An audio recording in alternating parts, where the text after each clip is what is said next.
Bonjour à tous, est-ce que vous allez bien?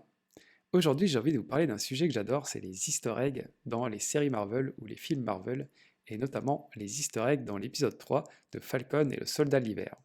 Si ça vous dit de savoir quels sont tous les easter eggs cachés au sein de cet épisode, alors vous êtes au bon endroit.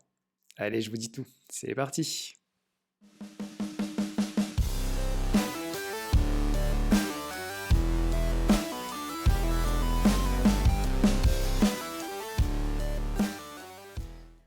Alors, il faut savoir que dans cet épisode, il y a pas mal d'easter eggs qui sont des références à d'anciens films du MCU.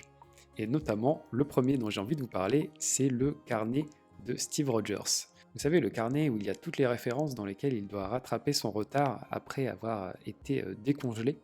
Il a notamment plus de 50 ans d'histoire à rattraper. Et ses différents amis lui ont mis dans un carnet toutes les choses qu'il doit rattraper. Eh bien, ce fameux carnet, c'est Bucky du coup qui l'a récupéré. On l'avait déjà vu dans l'épisode 1, ce carnet, avec les noms des différentes personnes à qui il doit demander pardon. Donc on sait aujourd'hui que c'est lui qui a récupéré ce carnet de l'héritage de Steve Rogers. Et du coup, je trouvais ça plutôt cool de savoir qu'il avait le même carnet. Et ça fait un beau petit clin d'œil à notre Captain America, le vrai. La scène où on découvre que c'est le carnet de Captain est d'ailleurs très drôle puisqu'on y voit le baron Zemo qui fait une petite référence à une chanson de Marvin Gaye et j'ai trouvé ça très cool, le petit échange entre les trois personnages était assez drôle. Autre référence à l'univers Marvel et à un autre film, cette fois-ci Civil War. Et des références à Civil War, il y en a plusieurs. La toute première, c'est les mots qu'utilise Zemo pour faire basculer Bucky en mode soldat de l'hiver. Il y a une série de mots à dire pour déclencher le lavage de cerveau dont a subi Bucky, et on apprend ces mots dans Civil War, avec Zemo qui les prononce pour utiliser Bucky. Et là, quand Bucky et Zemo se retrouvent pour la première fois, on a Zemo qui utilise une nouvelle fois les mots pour voir si Bucky est totalement libéré de cette emprise, et c'est le cas. Mais c'était très cool de retrouver justement cet échange où ils sont encore séparés par une vitre.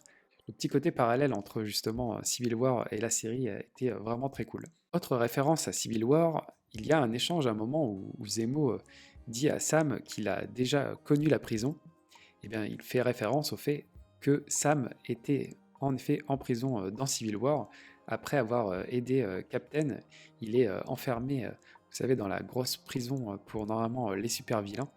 Eh bien voilà, c'est cette petite référence-là, ou petit clin d'œil, encore une fois, à Civil War. Autre référence à Civil War, cette fois-ci, c'est Sharon Carter qui nous l'a fait, justement quand elle dit qu'elle a aidé Bucky, Sam et Captain en prenant beaucoup de risques pour eux.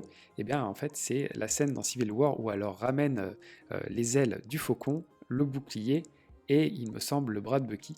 En tout cas voilà, c'est encore une fois un beau petit clin d'œil à Civil War. Encore un clin d'œil à Civil War, décidément vraiment là c'était le festival dans cet épisode 3, et celui-là je l'ai vraiment trouvé très très drôle. Nous avons Sam et Bucky qui sont dans une voiture avec Sam qui est à l'avant et Bucky à l'arrière, et Sam refuse d'avancer son siège, ce qui fait que voilà, Bucky tire un peu la tête. Eh bien nous avons la même scène dans la série, mais cette fois-ci avec les rôles inversés, avec Sam qui se retrouve à l'arrière et Bucky à l'avant, et forcément Bucky qui refuse d'avancer son siège. Beau petit clin d'œil, encore une fois, à Civil War. Et enfin, dernier clin d'œil à Civil War, et oui, vraiment là c'était, je vous dis, le festival.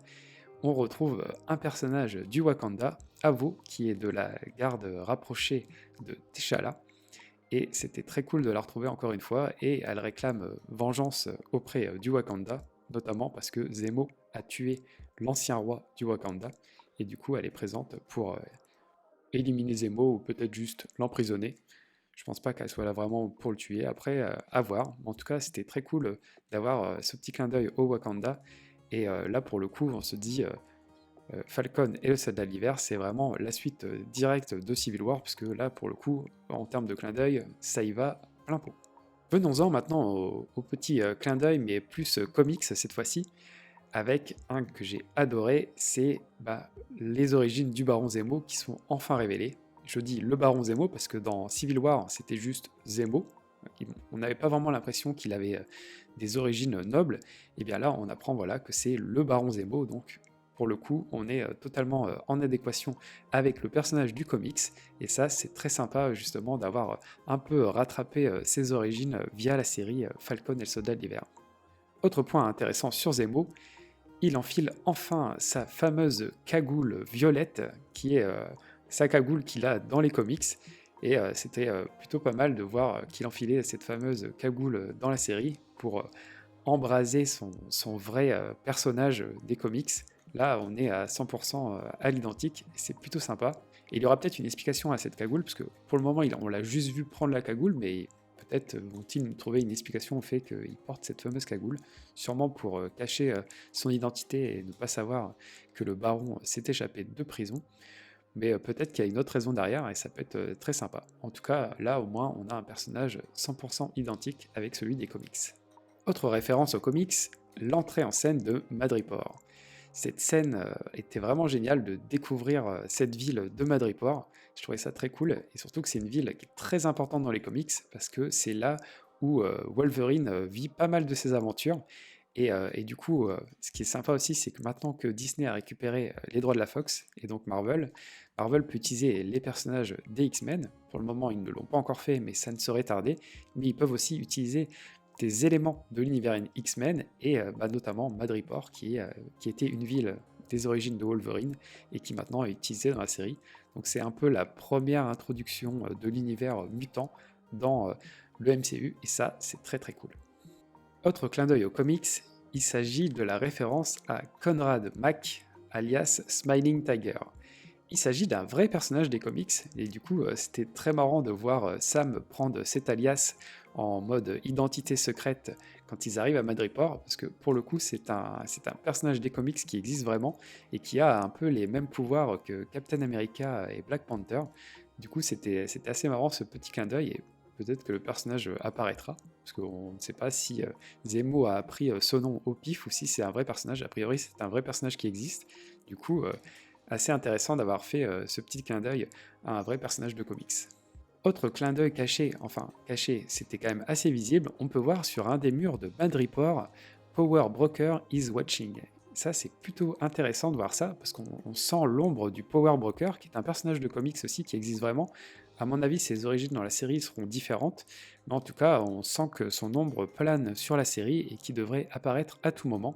Maintenant, à nous de parier sur quel personnage interprétera Power Broker, ou est-ce que ça sera un nouveau personnage.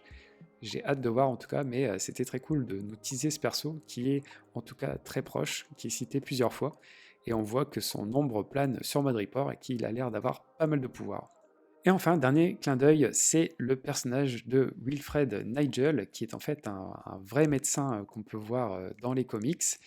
Ses origines sont un petit peu différentes là dans la série, mais en tout cas c'est quand même un des personnages qui existe, et c'était plutôt cool de le retrouver comme ça dans la série Falcon. Et ce qui était cool aussi, c'est qu'il fait référence à Erskine, Erskine qui est le médecin qui est à l'origine du super sérum, qui a permis à Captain America de devenir Captain America, avec les gros muscles. Et c'était assez intéressant de dire que voilà, il voulait devenir plus fort que Erskine, qu'il était devenu même meilleur que Erskine. Du coup, petit clin d'œil au premier Captain America, et assez intéressant justement d'avoir cité ce personnage. Là, c'était un petit peu discret, mais quand même, quand on connaît le personnage d'Erskine, c'était très cool de l'avoir cité. Et voilà, c'était plutôt sympa. Voilà, j'espère que ça vous a plu. Si ce format vous plaît, n'hésitez pas à me mettre des petits commentaires pour me dire de continuer. En tout cas, moi, c'est un format qui me plaît beaucoup. J'adore parler des easter eggs. Et puis voilà, si le format vous plaît, n'hésitez pas à mettre aussi un petit pouce bleu, à vous abonner pour ne rien rater de l'actu super-héroïque. Et puis je vous dis à très bientôt. Allez, salut!